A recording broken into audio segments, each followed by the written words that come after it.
好，各位請坐。我哋再一次嘅嚟到神面前，預備我哋嘅心嚟到聆聽今日嘅講道。我哋再一次嘅喺神嘅面前，我哋安靜。呢個時候，我邀請每一位嚟到神嘅面前，我哋為我哋自己祈禱，求神預備我哋嘅心嚟到去聆聽聖經裏邊嘅説話。好，我哋安靜1分鐘嘅，為我哋自己嚟到禱告。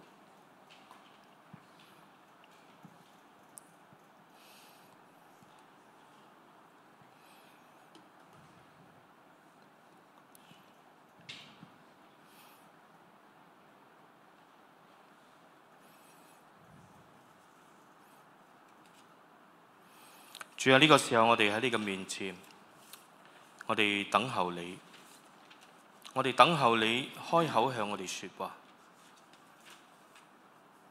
我哋等候你用你嘅聖經嘅話語開啟我哋嘅心，好叫我哋明白真理。如此祈禱，奉耶穌基督嘅名求，阿們。各位早晨，平安，感謝主我哋再一次返到神嘅殿，我哋一齊嚟到敬拜。同樣嘅，我哋繼續要講呢個教會嘅系列，基督與他的身體。身體就係所指教會啦，所以每一堂嘅講道，喺呢個系列，每當你聽見基督嘅身體，你要直接嘅去聽成嗰個就係我哋啦，我哋就係教會啦，教會就係基督嘅身體啦。基督就係教會嘅頭啦，呢個係一個基本我哋喺聽呢個系列，關於講到教會嘅系列。今日我哋要問一個更加貼身嘅問題。弟兄姊妹我哋都好渴望教會成長，係嘛？渴唔渴望睇到教會成長？渴望冇啊？感謝主我哋都渴望。咁樣教會成長係喺人數成長啊，或者係喺屬靈生命嘅成長？你覺得邊一樣嘢重要啲啊？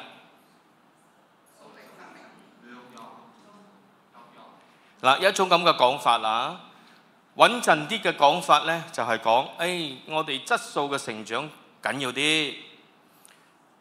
另外一種嘅講法呢，你唔敢講喺數目上嘅成長所以你為開安慰自己睇唔到人數增加，所以你就講質素緊要啲。事實係點啊？事實呢，當然兩個都重要，但係呢，我哋亦都會受制於一啲客觀嘅因素。但係神嘅工作係無限嘅，意思即係講，如果我哋嗰個地區嘅人口只係咁多。我哋傳遍福音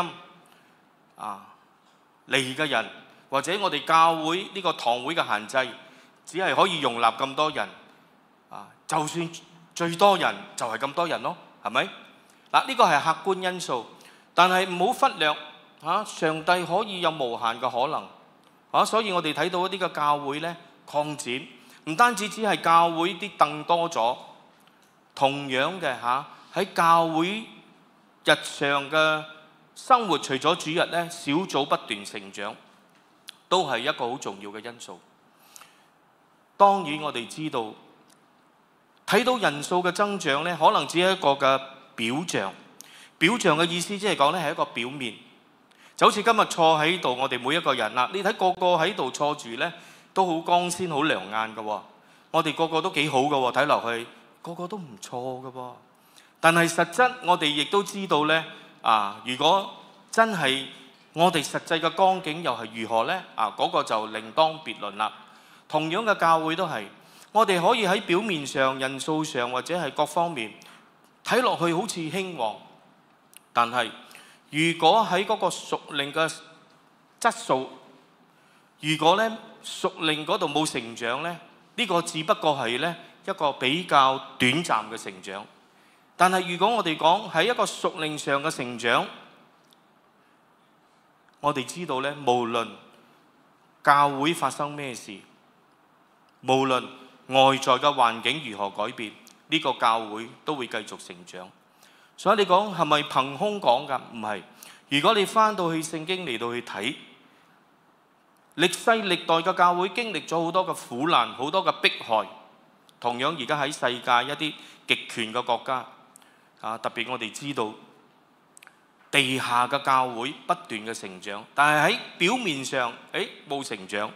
但係地下嘅教會意思即係講唔可以見光㗎，因為點解呢？佢哋只可以做一個秘密信徒。做秘密信徒嘅意思即係講呢，佢哋嘅聚會呢係或者家庭式嘅，或者喺唔同嘅聚會點。但係呢啲嘅成長嗰個嘅速度呢，我哋講叫做咩啊？撒豆成兵啊！撒豆成兵掉一紮嗰啲紅豆落去呢，哇！噗噗噗，全部變咗冰喎，好似變魔術咁啊！呢個叫做撒豆成兵。又或者我哋講化整為零。又或者如果你中意睇《西遊記》嘅呢，好似孫悟空掹啲霧出嚟，吹一吹，哇！好多個孫悟空走出嚟。意思即係乜嘢呢？一種嘅成長呢，喺世界各地不斷嘅咧喺度成長，但係有一個先決嘅條件。呢個先決嘅條件呢，就係佢渴慕喺屬靈上嘅成長。乜嘢叫做屬靈上嘅成長？屬靈上嘅成長意思即係講呢，佢渴慕私底下嘅關係同神更加嘅密切。佢渴慕喺外在嗰種嘅表現呢，按住聖經嘅真理呢，喺佢嘅生活裏邊實踐出嚟。佢渴慕同其他嘅弟兄姊妹有一個更加緊密嘅聯繫，以致能夠彼此嘅扶持。所以教會嘅成長冇一個固定嘅模式，但係有一啲好重要嘅原則。而呢啲嘅原則喺邊度呢？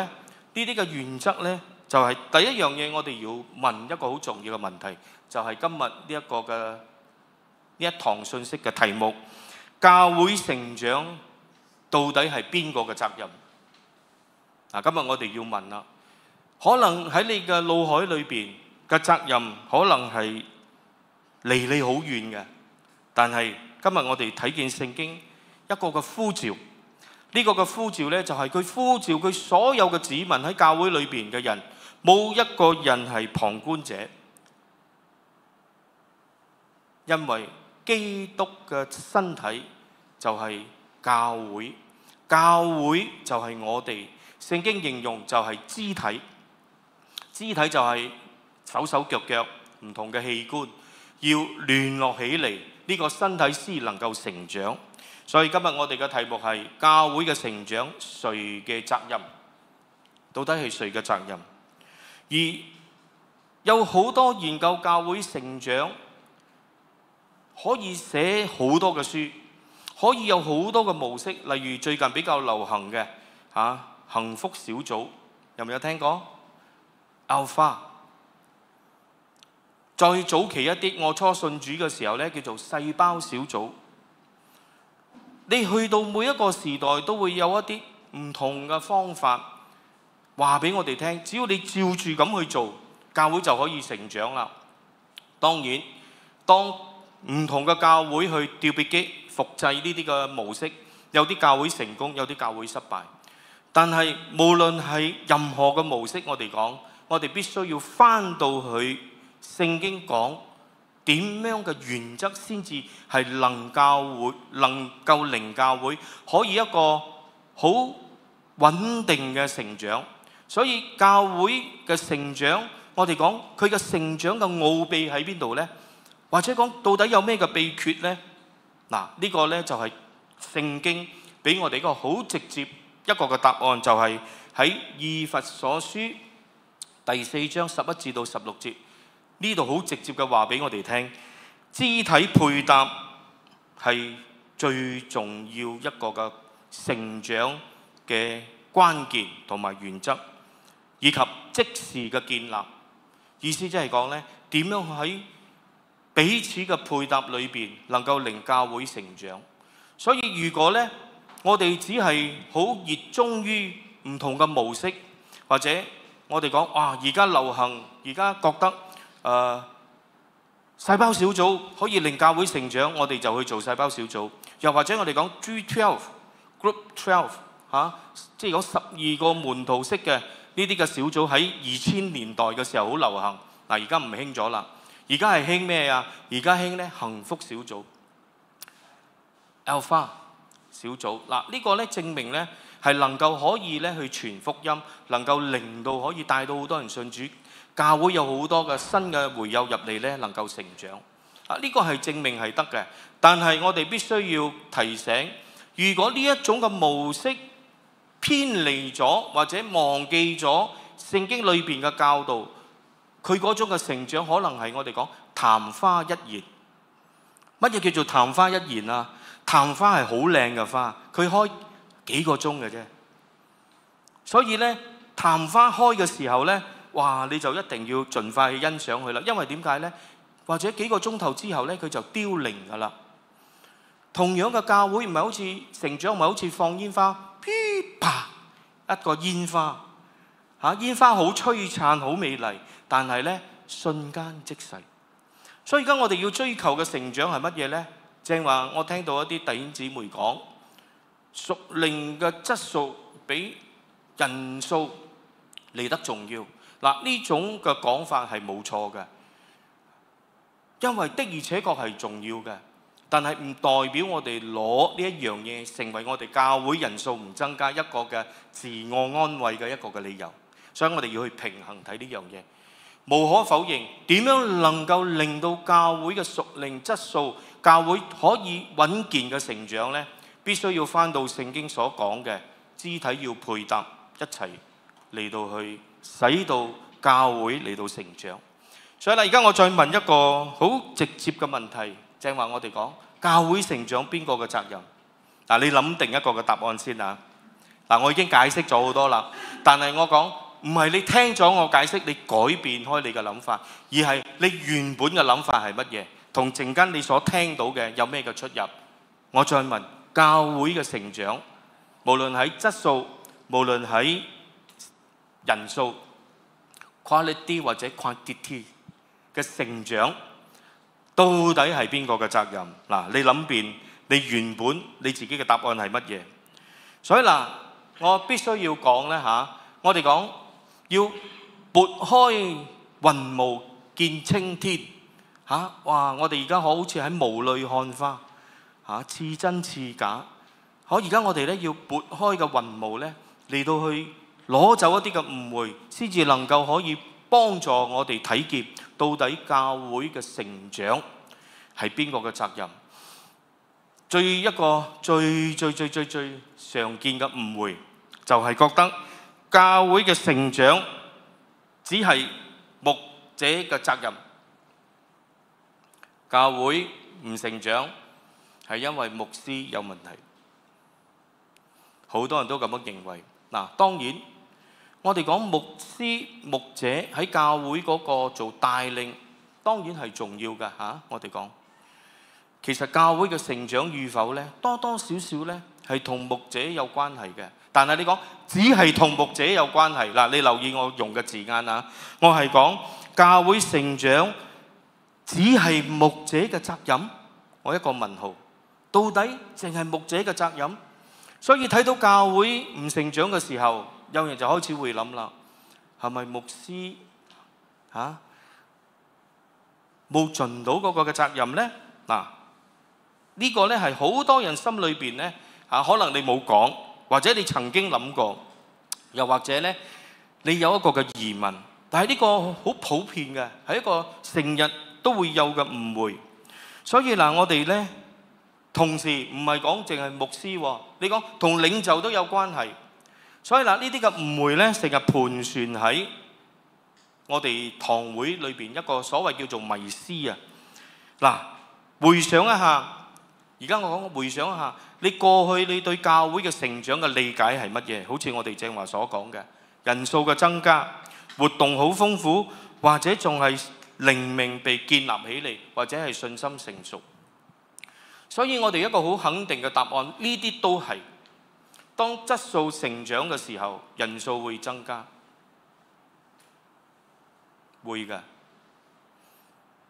呢個係無可否認嘅事實。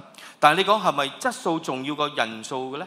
又未必嘅又未必嘅，因為我哋受制於好多客觀嘅環境，好似我哋正話所講。所以嗱，你是否曾經覺得教會嘅興旺係取決於牧者或者同工嘅付出？呢種嘅想法喺邊度嚟嘅呢？我哋自己要去問啦。點解你會覺得淨係牧師嘅責任，淨係領袖嘅責任，淨係同工嘅責任呢？聖經今日要俾我哋一個好直接嘅答案，可能比我哋想象更加貼近你啊，更加貼近。意思即係講呢，我記得好多年前，我喺另外一個教會講過一場道呢，嘅題目好有趣嘅，叫做關我嘅事，關我嘅事。我記得當時我就問教會，我講：你覺得如果呢個教會砰一聲，突然間聽日唔喺呢個嘅地方，你覺得我哋嘅居民我哋附近嘅居民佢哋第一樣嘢發現會係咩嘢啊？唔好講佢哋嘅感受先啦嚇，佢第一樣嘢發現係咩嘢啊？你知唔知道當時嘅答案？其實我覺得係好有理由㗎。有人講呢，佢哋多咗位泊車咯。可能對當地嘅居民嚟講呢，只係亞位啫。我哋除咗亞位就冇其他嘢啦。呢個教會唔喺度咗啊？冇人主日星期日冇人喺度泊車嘅，泊到滿㗎嘛。原來呢個教會唔見咗，可能淨係咁多。所以我哋就講啦，因為點解呢？我就問啦，如果教會成長，你都唔覺得係關你嘅事？我講緊基督徒，講緊會友，講緊弟兄姊妹。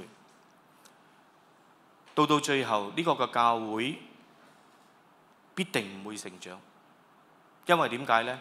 因為你覺得呢樣嘢唔關你事。當嗰樣嘢唔關我哋事嘅時候呢，我哋就會點啊？Touch and go。我哋就會只不過嚟教會 hi and bye。咩叫 hi and bye 啊？朝早見到未 ？Hi good morning， 跟住返嘅時候就 bye，see you next week， 係咪啊？We're not touch and go and hi and bye 嘅教會，咁樣呢，嗰個嘅堂會呢，就唔會覺得所有嘅嘢都係關我嘅事。但係當教會一出事嘅時候呢，呢樣嘢就變開關佢嘅事啦。嘅時候佢就會發現到呢，點解我哋嘅教會變成咁㗎？因為點解啊？因為你都覺得唔關你事咯，你都覺得與自己無關咯。所以一個身體，教會點解用聖經點解用身體嚟到去形容我哋係肢體？意思即係講我哋做嘢我哋做嘢我哋釘嘢，啪釘到個手指，你一痛嘅時候係成身痛啊，或者淨係呢個手指痛啊？你講我揼到左手啫，我右手唔覺得痛㗎，唔係係嘛？你成個人都會痛㗎係嘛？所以一定關你事㗎。所以我要講嘅係乜嘢呢？呢個嘅誤會必須要去理清。一個嘅教會唔成長，未必只係牧師嘅責任，或者係同工嘅責任，或者係領袖嘅責任。同樣嘅呢個原則，你可以運用喺你嘅家庭裏邊，同樣使得，係咪啊？一個嘅家庭，如果你要經營得好，唔可以講淨係做父母嘅，要有一個嘅參與，係所有家庭嘅成員，所有家庭嘅成員。因為點解啊？屋企嘅事就係我哋嘅事咯，所以我哋叫教會係屬靈嘅家咯。所以如果你係家裏邊一個嘅成員，你絕對唔可以講屋企裏邊嘅事唔關你事。所以呢個呢係一個嘅誤會唔係淨係牧者嘅責任。所以聖經俾我哋嘅答案係乜嘢呢？教會係全體一齊成長嘅身體，我哋有共同嘅使命。所以呢個係好清楚嘅我唔需要再多解釋，因為每一位都係肢體。所以呢喺教會呢就冇觀眾嘅，因為你係身體嘅一部分。乜嘢叫做觀眾啊？袖手旁觀，係咪？觀眾你唔需要參與㗎嘛，咁坐住就得啦。所以我哋唔係旁觀者，我哋係基督身體嘅肢體。記住，當肢體唔運作或者即係我哋嘅身體手腳內臟唔運作，身體呢無論任何一個嘅地方唔運作，我哋嘅身體就無法健康成長。教會係一樣嘅，因為教會唔係只係一個建築物，教會係一個有機體。乜嘢叫做有機體呢？有機體意思只係講呢，佢會生老病死，呢個叫做有機體，即係有生命嘅。一張凳唔係有機體，因為佢開始做嘅係咁，佢而家係咁，以後都係咁，最多係爛咗嘅啫。但係如果係一個人，佢有生命嘅，佢呱呱落地，佢係一個 BB， 佢會變成一個細蚊仔，佢會變成一個少年人，佢會變成一個成年人，佢會變成一個中年人，佢遲一啲佢就會變成一個老年人，最終佢會點啊？佢就會行到生命嘅盡頭。呢個叫做有機體。同樣教會都係一個有機體，意思即係講呢，佢要成長嘅。同樣嘅，如果教會唔成長呢，佢就會死嘅，佢就會枯乾嘅。所以今日我哋要從神嘅眼光，俾我哋重新去睇見一件事。每一位信徒，每一位教會嘅基督徒，都係教會成長不可或缺嘅關鍵。所以你從今日開始，你就冇再講多我一個唔多，少我一個唔少，係咪啊？你係咪有咁嘅心態啊？我哋唔可以講我少咗一隻手唔緊要，我少咗一個手指，手指橫邊有10隻啊嘛。如果有10隻話，你講啊，如果出事都要十次先冇晒啊！叫你少一隻，你制唔制啊？有唔有關係啊？每一個手指都有唔同嘅功用嘅喎，啱我啊？唔可以取代嘅喎，係咪？你講手指尾咁又唔緊要啦，少咗一隻，制唔制啊？你手指尾我哋都知道好有用㗎，係咪啊？你都知道我哋點用啦？你識笑啊，即係你明啦係咪？你識笑啊，即係你明啦。所以每一個睇到好唔起眼、好細微嘅，其實好重要呢個係一個嘅譬喻。所以呢，聖經俾我哋嘅譬喻呢係好生動嘅。你正話識笑，你就明白啦。所以你唔好講我只不過係一個微不足道嘅人。嗱，呢啲説話唔係來來聽一次㗎。我做一個牧者，我成日都聽到嘅。哎呀，我算得係咩啦？有唔有我都冇所謂啦。事實唔係，因為你係身體嘅一部分，你係好重要。咁我哋嚟到講一講啦。以弗所書嘅第4章11、12節提醒我哋，咁樣喺嗰個嘅成長過程裏邊，牧者嘅角色或者同工或者領袖嘅角色係乜嘢嘅角色呢？嗱，主要嘅角色呢，我哋睇見呢段嘅經文話俾我哋聽，上帝賜俾教會有5種或者有啲人講4種嘅職份。第一，使徒；第二，先知；第三，傳福音；第四係牧者或者牧師；第5係教師。有啲人講呢，其實牧者同教師呢係同一個嘅職份，所以有啲人講係4個職份，有啲人講係5個職份，你自己揀啦嚇。為要做乜嘢啊？喺呢5個職份裏邊，睇唔睇到啊？牧者嘅職份就係佢嘅職責就係呢度所講嘅係乜嘢？建造要第12節，為要裝備聖徒，為要裝備聖徒做侍奉嘅工作，建立基督嘅身體。呢個就係牧者嘅角色啊！所以今日你睇牧師好多時候會呼籲牧師講我要裝備你哋起嚟。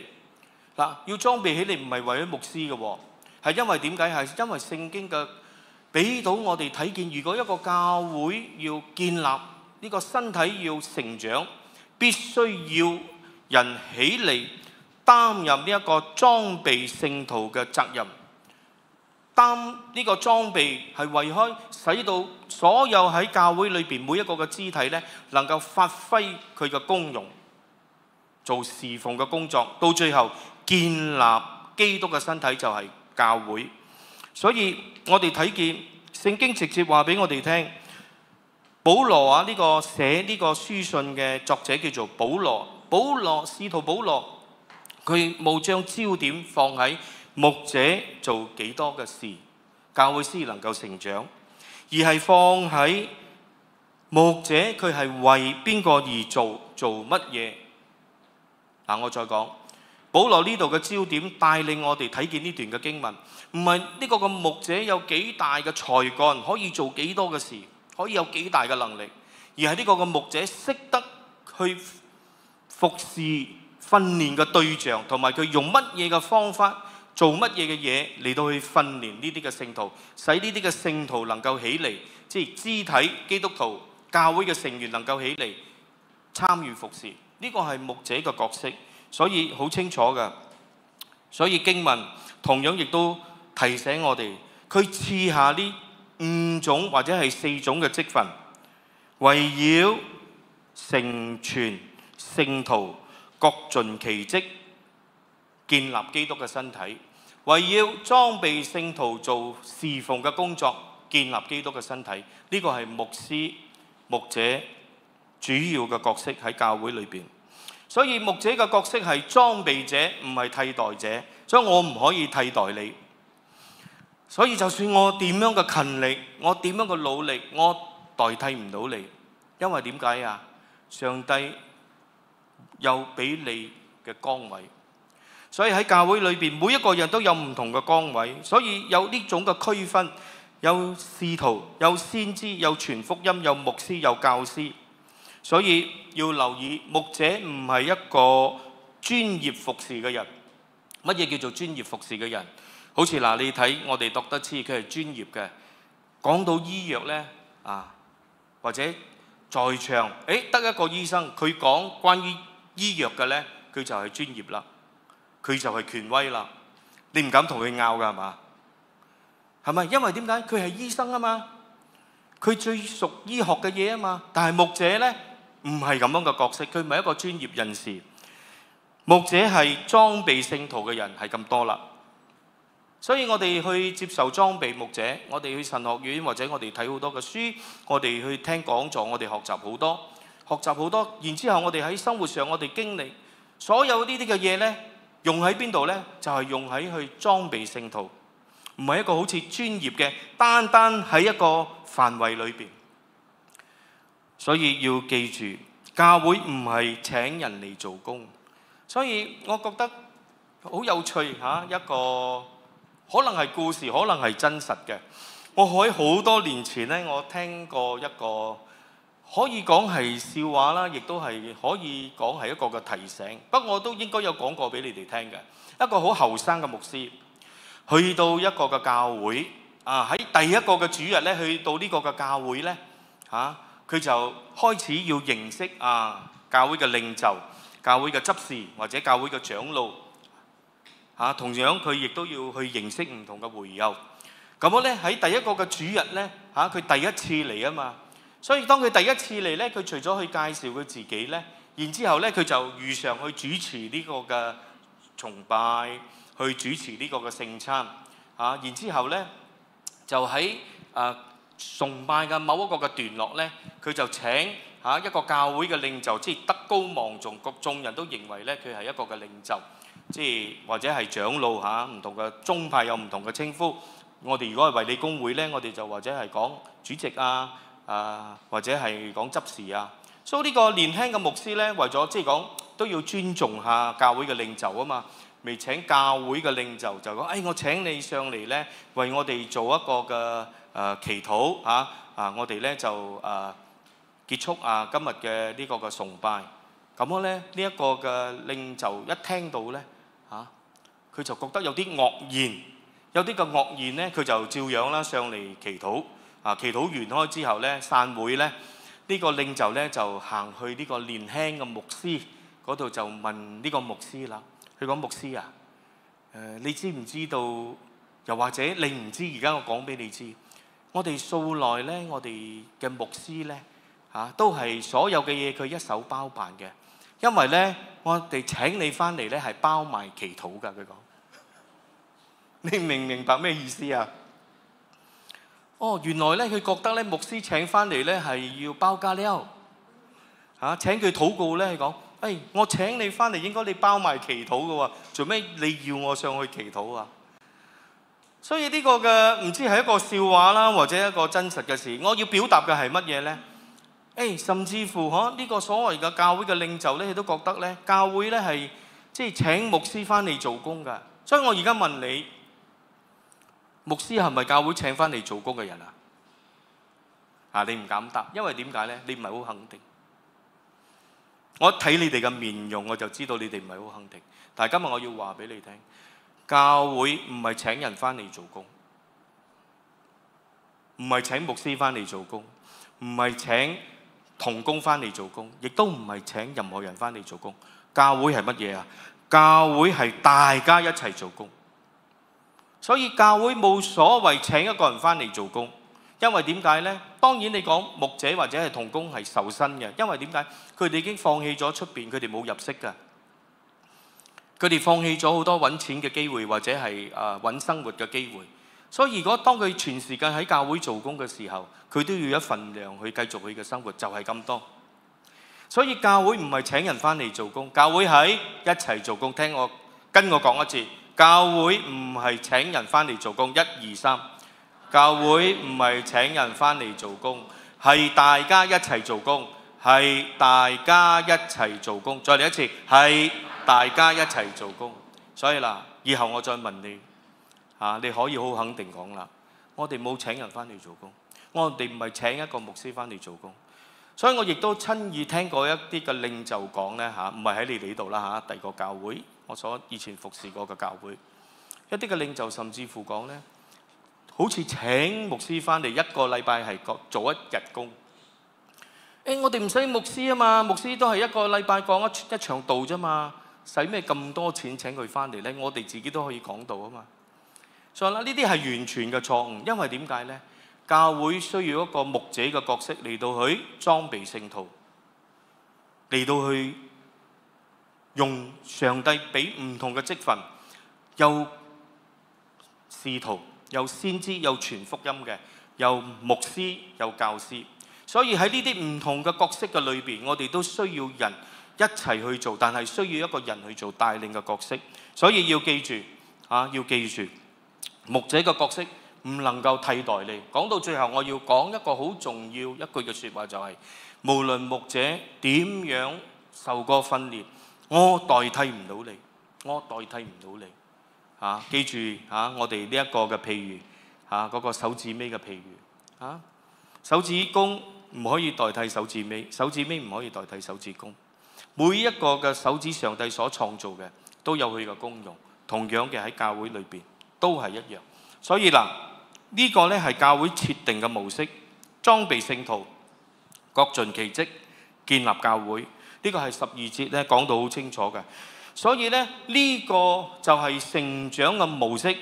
所以如果一個教會要成長，必定要有裝備聖徒嘅角色，必定要每一個人嘅參與，各盡其職，同時先至能夠可以建立起呢個嘅教會基督嘅身體。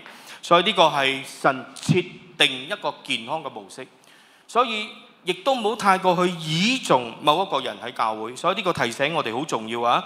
牧者唔係代替會眾去服侍人，牧者係裝備、訓練、引導信徒進入服侍。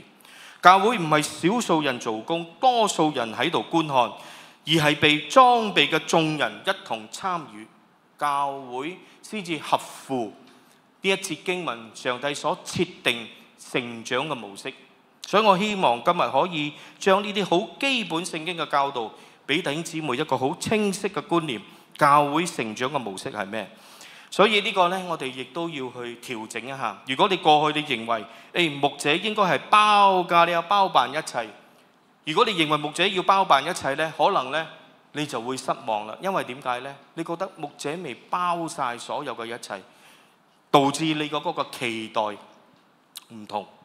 所以我哋需要調整一下我哋要一齊做牧者有牧者嘅角色，你有你嘅崗位領袖有領袖嘅崗位，唔同㗎呢度講到啦，靠着他全身連接得緊湊，百節各按其職，照着各體嘅功用彼此相助，使身體漸漸增長，在愛中建立自己。所以呢個係肢體配搭，自然就會帶嚟成長啦。所以嗱，呢個俾我哋睇到成長唔係來自某一個部分。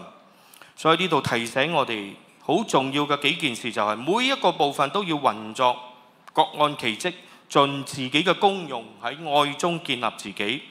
所以教會嘅成長唔係靠少數人嘅能力，記住，而係當每一個嘅肢體中心活出神所俾我哋嘅位置，成個身體就自然成長啦。自然噶啦，個成長就會出現噶啦，唔係乜嘢嘅模式，而係翻去聖經嘅模式。所以各按其職呢句嘅説話提醒咗你乜嘢？你發揮咗上帝俾你崗位嗰個嘅職分未？你發揮咗出嚟未？或者你發揮完未？你講只不過咧，你係用咗10%先啫，上帝俾你嘅，仲有90%嚇。所以今日教會之所以未能夠順利成長，係因為點解啊？可能我哋當中仲係有人未參與，又或者只不過係發揮咗一啲，仲有上帝所俾嘅好多，我哋仲未發揮出嚟。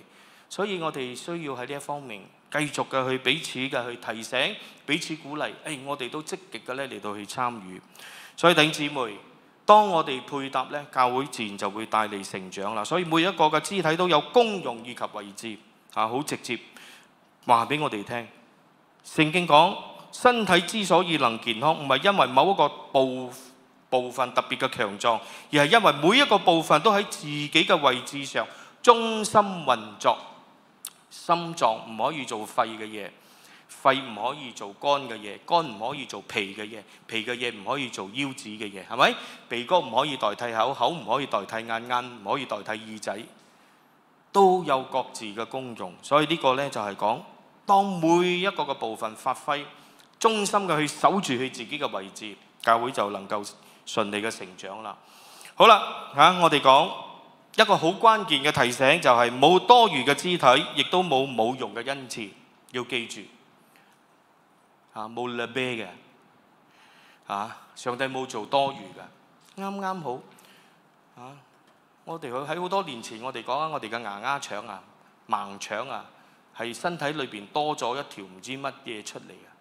但係到最後醫學好似發現到唔係多餘㗎，係咪嗰個腸？我自細我就聽有一個咁嘅講法，因為我哋咧就多咗條腸，佢講，所以咧佢就會發炎，或者佢就會令到你痛，你就要割咗佢。但係咧我哋講咧醫生，如果我講錯，可以矯正我啦我嘅記憶咧就係咧，我唔知道咩原因，到最後咧醫學嘅報告講咧冇多餘嘅。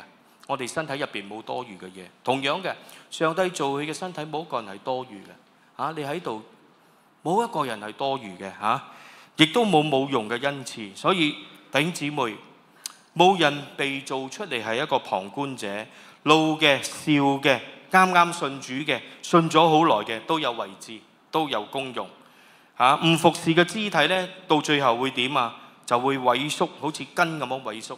一樣嘅我哋嘅腳、我哋嘅手，如果唔即係成日去操練佢咧會萎縮㗎。所以我哋亦都知道教會嘅軟弱就係因為肢體唔運作。好多時候神俾你嘅恩賜唔係裝飾品，係要攞你祝福呢個嘅身體。我再講，神俾你嘅恩賜唔係好似一個裝飾品，唔係啲裝飾品可有可無㗎嘛，係咪？眼鏡係咪裝飾品啊？對一啲人嚟講，眼鏡係裝飾品喎。如果對我哋啲近視嘅人，佢唔係裝飾品嚟㗎，佢係必須㗎，明唔明啊？所以如果你嘅恩賜唔係裝飾品，你想象一下，如果教會好似一個大近視眼，冇咗個眼鏡點啊？佢成日都蒙查查，係咪啊？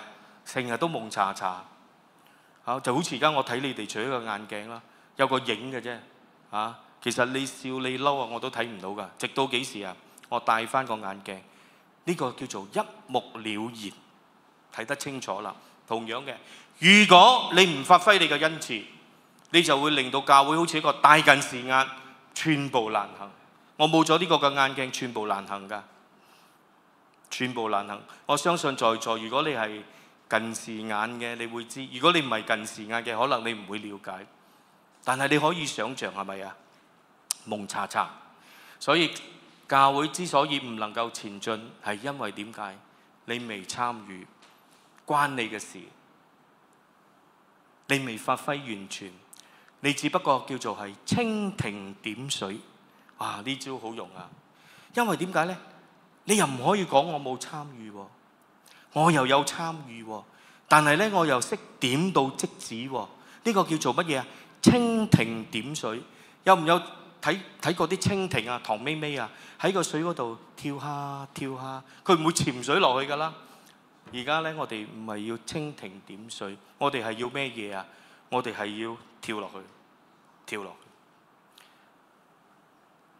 所以你嘅角色係重要嘅，你嘅恩賜唔係多餘嘅。所以我希望呢，好直接嘅呢，俾到你一個嘅信息，就係你嘅位置冇人完全，你嘅位置別人無法完全取代，你嘅缺席會讓身體受虧損。呢個係我最想講嘅。教會冇咗你，佢唔能夠成長。你講話係咪俾壓力我啊？唔係，因為點解呢？如果每一個人都分擔，就冇壓力啦，係咪？所以我成日都講啦，教會如果要多啲愛，要點做啊？教會如果要多啲愛，點做啊？你帶一啲愛嚟，我帶一啲愛嚟，你又帶，你又帶，你又帶，你又帶，你又帶，你又帶。哇！原本啲咁多嘅啫，當每一個人都帶嚟呢，哇！好多愛。所以你要感受到教會多啲愛呢，你帶一啲嚟，聽日再俾多啲，下個禮拜再俾多啲。哇！如果每一個人都帶嚟呢，你就會感受到愛啦。但係如果呢，你又唔帶，我又唔帶，教會會點啊？教會就冇愛咯，係咪？所以同我哋係有直接嘅關係嘅。所以我希望你能夠可以去問你自己，我是否願意喺神俾我嘅位置上參與身體嘅成長？呢個我唔可以代你答，我亦都唔可以強迫你，我只可以話俾你聽，成長聖經話俾我哋聽，教會成長嘅模式需要我哋按住神俾我哋嘅教誨，所以其餘嘅呢，就留翻俾你自己啦。好啦，到最後我哋講成長嘅環境就係喺愛中。所以我哋反而要用愛心說誠實話，各方面向着基督長進，連於元首。所以呢個亦都係一個非常重要嘅元素。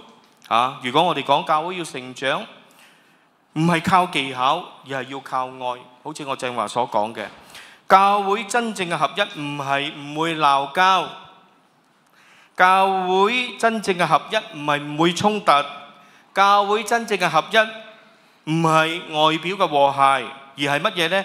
喺愛中說誠實話，喺愛中彼此供應，喺愛中彼此承擔，好重要。所以我哋唔好幻想我哋咁唔同嘅人喺埋一齊，我哋會冇問題。但係一樣嘢好肯定嘅就係，如果冇愛，再好嘅結構亦都有分裂；如果有愛，即使軟弱都可以成長。所以愛好重要。教會最重要嘅元素就係愛。教會最重要嘅元素就係愛。教會不缺少叻人，但係教會缺少嘅呢，就係你同我喺愛中裏邊說誠實話。所以弟兄姊妹，到最後我俾你哋一個嘅反思，就係旁觀唔會建造，參與先至可以成長。所以呢個我留翻俾你同上帝，你同上帝摔跤。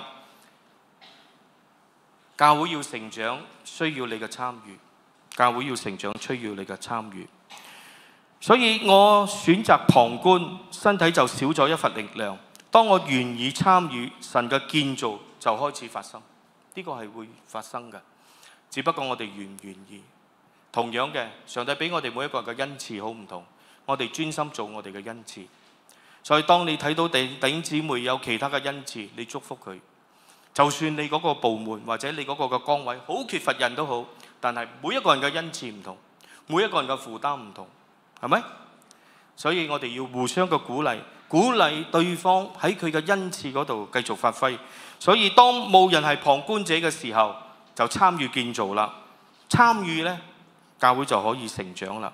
所以呢個嘅禮拜，我挑戰你用一個嘅行動祝福教會，例如參與、關懷、代禱、服侍。所以你要問一問你自己，我可以如何彼此支持，唔再做旁觀者呢？我哋一齊成長呢？可唔可以呢？呢個呢，我真係要留翻俾你哋自己答。好啦，呢個時候我哋一齊禱告。